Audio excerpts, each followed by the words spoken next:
Chapter 2 of A Lad of Mettle in the cricket field.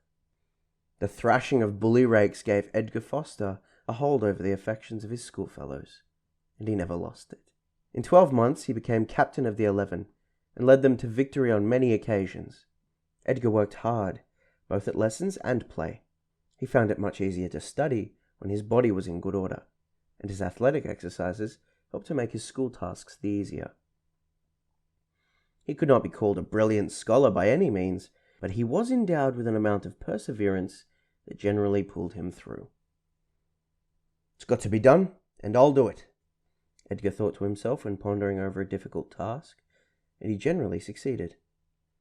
The Red Bank lads took a defeat from their great opponents, the 11 of Fairfield College, with a very bad grace. Not that they allowed their successful opponents to see their chagrin. They were too manly for that, but they felt the defeat keenly. Edgar Foster determined to win the return match if possible.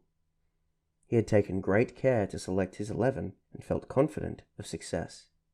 He was the more eager to win because his father was coming to Red Bank to watch the game. Dr. Hook, too, was anxious his boys should regain their lost laurels, and he encouraged Edgar by his kindly advice. It so happened that Raymond Rakes, despite his many bad qualities, was a very fair cricketer. He had not been chosen to play in the first match against Fairfield, and he put his being left out of the team down to Edgar's animosity. Edgar Foster, however, was not actuated by any such motive. He thought Rakes hardly good enough, and therefore did not select him. Since this match, Rakes had shown such good form that Edgar decided to include him in the 11 for the return match. Bully Rakes was much surprised when Edgar asked him to play. He said he would think over the matter, and complained about not being chosen in the first match. "You had not shown good enough form, then," said Edgar. "You have come on wonderfully since, and therefore I ask you to play. It is for the honour of the school we are playing this time, so you ought to have no hesitation." "Then I'll play," said Rakes, in his usual surly manner. "And I hope you will make a good score," said Edgar. As the captain of the Red Bank 11 walked away, Rakes looked after him with no friendly eyes. He had never forgotten the humiliating defeat he sustained when Edgar first came to the school. No opportunity had yet occurred of paying off the grudge he owed Edgar on that account. "He's set his heart on winning this match," muttered Rakes to himself. "He'd have left me out again if he could. I've a good mind to spoil his plans. What does it matter whether we win or lose the match? I don't care much which way it goes, and I'd like to see Foster taken down a peg or two. I'll wait and see how our side shapes. I may be able to carry out a plan of my own." Had Edgar Foster doubted Rakes, he would not have asked him to play, but he could not understand any lad throwing away a chance of victory merely to spite the captain of the team. Such conduct Edgar would not have suspected, even in Raymond Rakes. "So you've asked Rakes to play," said Will Brown, who had become a staunch friend of Edgar's ever since the fight with Bully Rakes. "Yes," said Edgar. "He's not a bad bat at all. He's a fair field, and will do to put on for a change bowler. We must win the match. I'm awfully anxious about it. My father will be here, and there's sure to be a big crowd of people. We have a good team, and I'm pretty confident this time." "All the same, I should not have played Rakes," said Will Brown. "Why?" asked Edgar. "Because I don't trust him. He's never forgiven you for licking him, and if he gets half a chance he'll throw us over in the match, just to spite you," said Will. Edgar looked at his schoolmate in surprise. He could not believe in any lad doing such a thing. "He'll never do that," said Edgar. "Even if it is as you say, and he still bears me a grudge, he would never be such a cad as to throw the school over in order to annoy me." "I hope he won't, for your sake," said Will. "But all the same, I have my doubts." Will Brown's words made Edgar feel uneasy for a time, but he soon forgot them. It was universally agreed that a better 11 could not have been chosen to meet Fairfield College. Masters were not to play. It was to be purely a boys' match. Early and late, Edgar was at the cricket nets watching the practice and debating how he should send his team in to bat. For such a young lad, he had keen powers of observation. He made a pretty accurate calculation as to the pluck and nerve of each boy. Edgar's father arrived the day before the match and saw the final practice. "You have a really good team," he said to his son, "and ought to win. Remember, a good deal depends upon the captain." "I'm not likely to forget that," said Edgar. You have often told me a good captain wins many a game at cricket." Robert Foster was proud of his son, and naturally felt anxious to see him successful. "How's my lad doing?" he had said to the headmaster. "Well, very well," said Dr. Hook. "He is not a brilliant scholar, but he will get on in the world. He is like his father in one respect. He is about the best cricketer and all-round athlete we have in the school." Robert Foster's eyes brightened, and he said, "I'm glad of that. I'm not a rich man, and my lad will have to fight his own battles. He has a great inclination to go abroad, and I don't know that it will not be a good thing for him. His sister will be able to keep me from feeling lonely." Dr. Hook looked at Robert Foster with his kindly eyes and replied, "Travel expands the mind. If a lad had plenty of ballast, he would take no harm in any part of the world. Your son is a lad of metal, and you need have no fear about his future. If I am a judge of character, I should say Edgar Foster is a lad who will surmount difficulties and dangers, and he is bound to be a leader of men." Robert Foster was proud of the way in which the headmaster spoke of his son. How little do thoughtless schoolboys know the pleasure a father feels in hearing praise bestowed upon his child, or of the pang he feels when the son he loves strays from the right path. Robert Foster loved his son devotedly, although he made very little demonstration of his affection, and Edgar thoroughly understood and appreciated the manly qualities of his father. The eventful day arrived, and a glorious day it was. The sun shone brightly, and there was a slight cool breeze. Red Bank Cricket Ground was charmingly situated. The pavilion was small, but there were several large trees growing at the back which afforded ample shade. The ground was level and well kept. The pitch had much care bestowed upon it.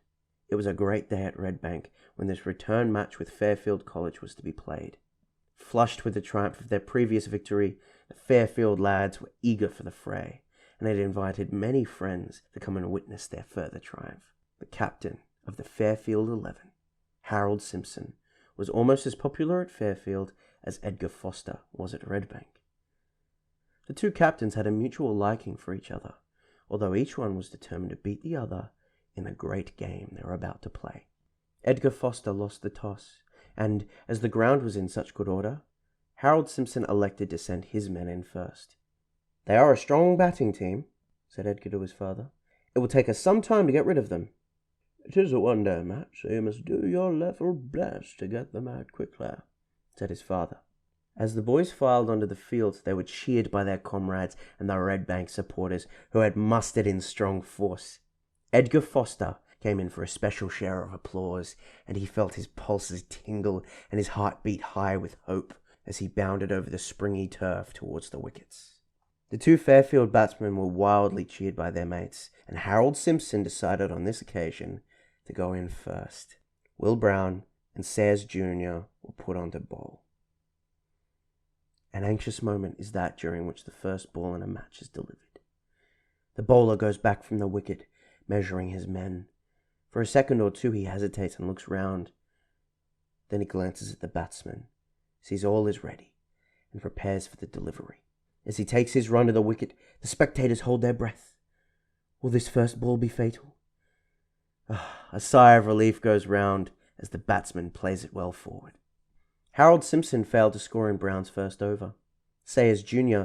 then took the ball, and his first delivery made the bails fly, much to the delight of the Red Bank boys, who shouted and cheered vociferously. Edgar Foster felt they had commenced well, and was anxious for the good fortune to continue. The Fairfield boys were determined bats, and a long stand took place before the second batsman was got rid of. Harold Simpson still kept his wicket up, and runs came freely. At the full of the fifth wicket, Fairfield had put 100 runs on, of which the captain had made 40. Edgar Foster went on to bowl. He was not such a good bowler as Rakes, thought he ought to have been tried before, and looked sullen. In his first over, Harold Simpson skied a ball to Raymond Rakes. It was an easy catch, but Rakes missed it, so clumsily that the boys jeered at him. Will Brown, who had been watching him, thought, "He dropped that on purpose, because Edgar bowled it." Nothing daunted at this stroke of bad luck, Edgar sent another similar ball down. Harold Simpson hesitated for a moment as to what he should do with it. Then he struck out, and strange to say, the ball went to Rakes again.